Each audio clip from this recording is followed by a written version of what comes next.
Welcome back, Texas Republicans. I'm Micah Cavanaugh, the Executive Director for the Republican Party of Texas, and I find myself in the studio again with Chairman George. How are you?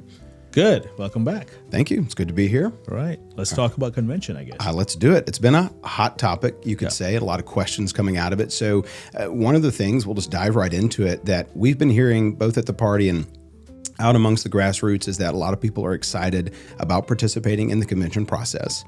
But sometimes they think that they've missed their chance to go to state convention because they didn't attend their precinct convention. Is that true? Well, not really. So the state convention's nomination process is separate from the precinct convention. The precinct convention is where you go to the SD convention. You had to be nominated from there. You don't have to attend, but your precinct convention committee have to appoint you or nominate you. And if you miss that, it's fine. You can still go to the SD or county convention, but when you get there is where you can actually say, I want to go to the state convention, or you can actually fill out the application that it's available online and send that to the county chair or the county party and make sure that you get elected to the state convention. So you could attend county or SD convention as a guest, but if you want to go to the state convention, best thing you should do is communicate with your county party and say, hey, I need to fill this application out and get it to you guys. I want to go to my state convention and be a delegate. Right. So communication is key here because a lot of times, most of the times that I know, most of the counties don't have enough people going to the state convention. Right. They'll have a 300 people delegation and they end up with 285. So there's 15 more seats and you have another 300 alternates that's available, right? So you should definitely communicate and say, I want to go, and this is how I want And even if you can't be a delegate, be an alternate, because there's a really good shot that you're going to get to participate at the state level when you get to the state convention. So you have the equal amounts of delegates and alternate delegates who can go.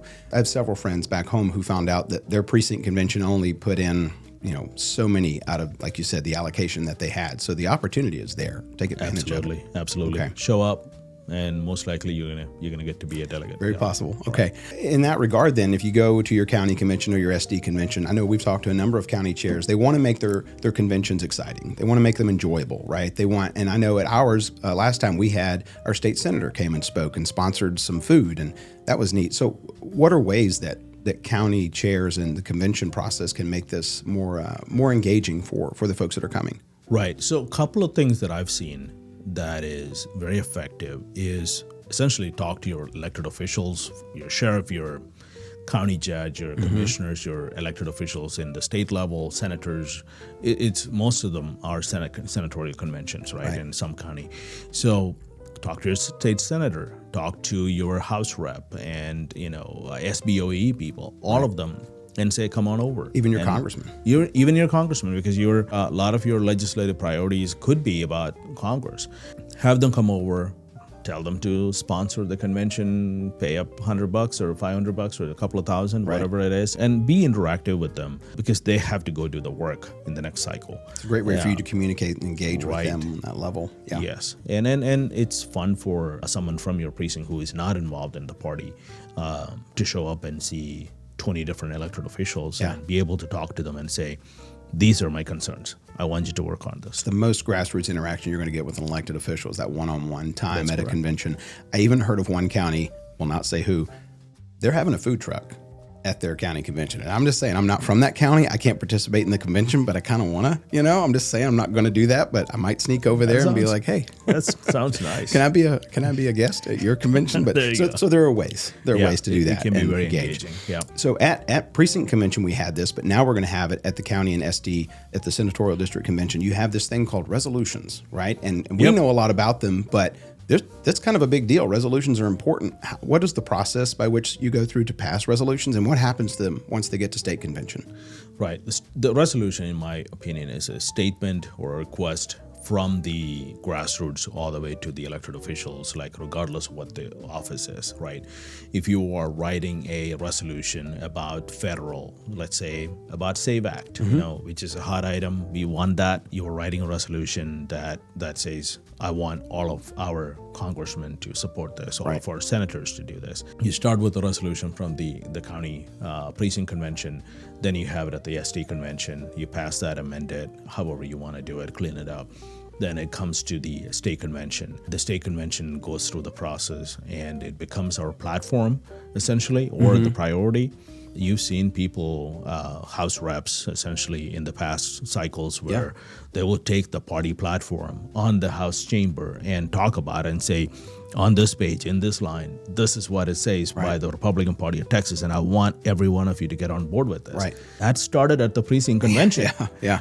And that's why this is so important. People need to get on board with understanding what a resolution is, and also to go through the process to make sure that we have good resolutions that matters to Texan 5 generations from now. Yeah. They will reap the benefits. It's going to affect the 90th legislative session, which is coming up next year. But, because we've seen resolutions a number of times from the State Republican Executive Committee that we meet quarterly in, where those things wind up, getting discussed and used. They're a way to affect the legislative process and what happens. But I did have one staffer, and I mentioned this to you earlier, but she had been a delegate to state convention. So she was like grassroots, like she knew the process. She goes, we went and took platform language from RPT platform and just verbatim copied it and put it in the legislation because we thought, what better way to show that we're on board with that? And I'm going, oh, so it does work. They are listening. We need to press that, make sure that we have that in good order. And the things that are in there are things we want them to see. Yeah, it gives the good conservative legislators a cover to have a conversation. They can go and tell the others, saying, the Republican Party wants this, the convention wants this, the grassroots wants this. My conservative base wants this. That's right. You should follow suit. You should follow this, right? So this is great. We need it. We need good resolutions to become platform. So resolutions, very important, but let's transition slightly to what happens at state convention, because there's 3 offices that get elected there, right, that are going to determine what the party looks like for the next 2 years. What is that? Well, the state chairman's race is determined at the convention. The vice chair, every single SREC member is elected for the next session. And that's in their SD? In their SDs. Okay. So every SD gets a male and a female SREC member to the state party. They serve basically as the grassroots voice at the party level. They're kind of like the board of directors. They're elected by the grassroots. You show up to the convention, that's where the elections happen, and you elect your state chair, your vice chair, from the convention as well. So being a delegate to convention is so much more than just going to a convention. You actually are going to affect not just who represents you, but the messaging that's going into the next legislative session and will be used for the next 2 years until we come back to convention again. That's right. So you're putting the messaging together. What do you want, right? You're also putting the people in charge. Are they going to go make that happen? Right. It becomes, I want a state chair or a vice chair or the SREC member who knows and is going to do what it takes to get that done. That messaging that I have all of these problems that I want done. Yeah. Are they going to go do it? That's the 2 parts of the convention. One other thing I think that's significant that I want you to touch on is we get several questions from grassroots people, county level folks who say, look, I want to be on a committee. We've got resolutions, we've got legislative priorities, we've got rules, we've got credentials. There's several committees that happen at state convention. And a lot of folks say, hey, I'd like to be a part of that process. I want to serve on it. Of course, anybody's welcome to come as a guest and observe. But how do they actually take the step of being on that committee, or is there a path for them to do that? Right. So the committees happen primarily from Monday to Wednesday afternoon, even sometimes all the way to Thursday afternoon, because it depends on which committee it is. The members of the committee is nominated to the state committee by your SREC members. Okay. So your SREC members that represent you at your SD decides who do they want for the rules, for platform, for legislative priorities.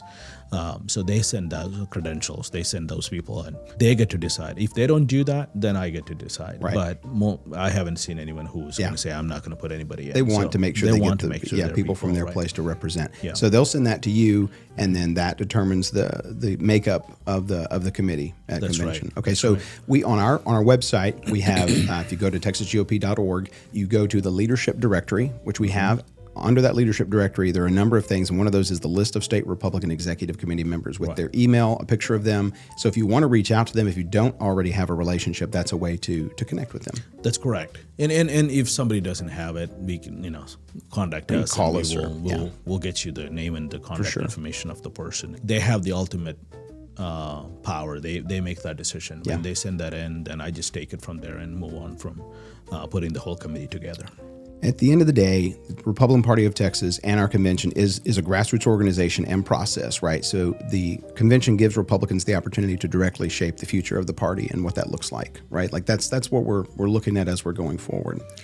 This is the most grassroots event, or whatever we can call it, that happens every 2 years in Texas, right? It's one of the largest in the country. I've been told it's the largest in the country. We have about 9,000 delegation strength, which means we have 18,000 people that could show up, like all with alternates. Right. Then you have the guests, the elected officials, the press, everything, right? So this is a huge deal. And this is where you set up everything. You elect everyone, you set the direction for the party, then you make sure that you can follow up on during the sessions and through your congressman to make sure everything that we asked them to do is there, that it's happening. Hold their feet to the fire after that, to all the things that were done and decided at convention. Now you got to go make sure those guys and gals do the right thing when they're in the office. Yep. Well, I appreciate you taking the time to talk about this. I have a feeling we're going to be doing a little bit more of this conversation, which is good for the grassroots, and it's good for our state. Our goal is to get as much information to the grassroots, the county parties as possible. So we'll see you again. Excellent. Look forward to it. Thanks, guys.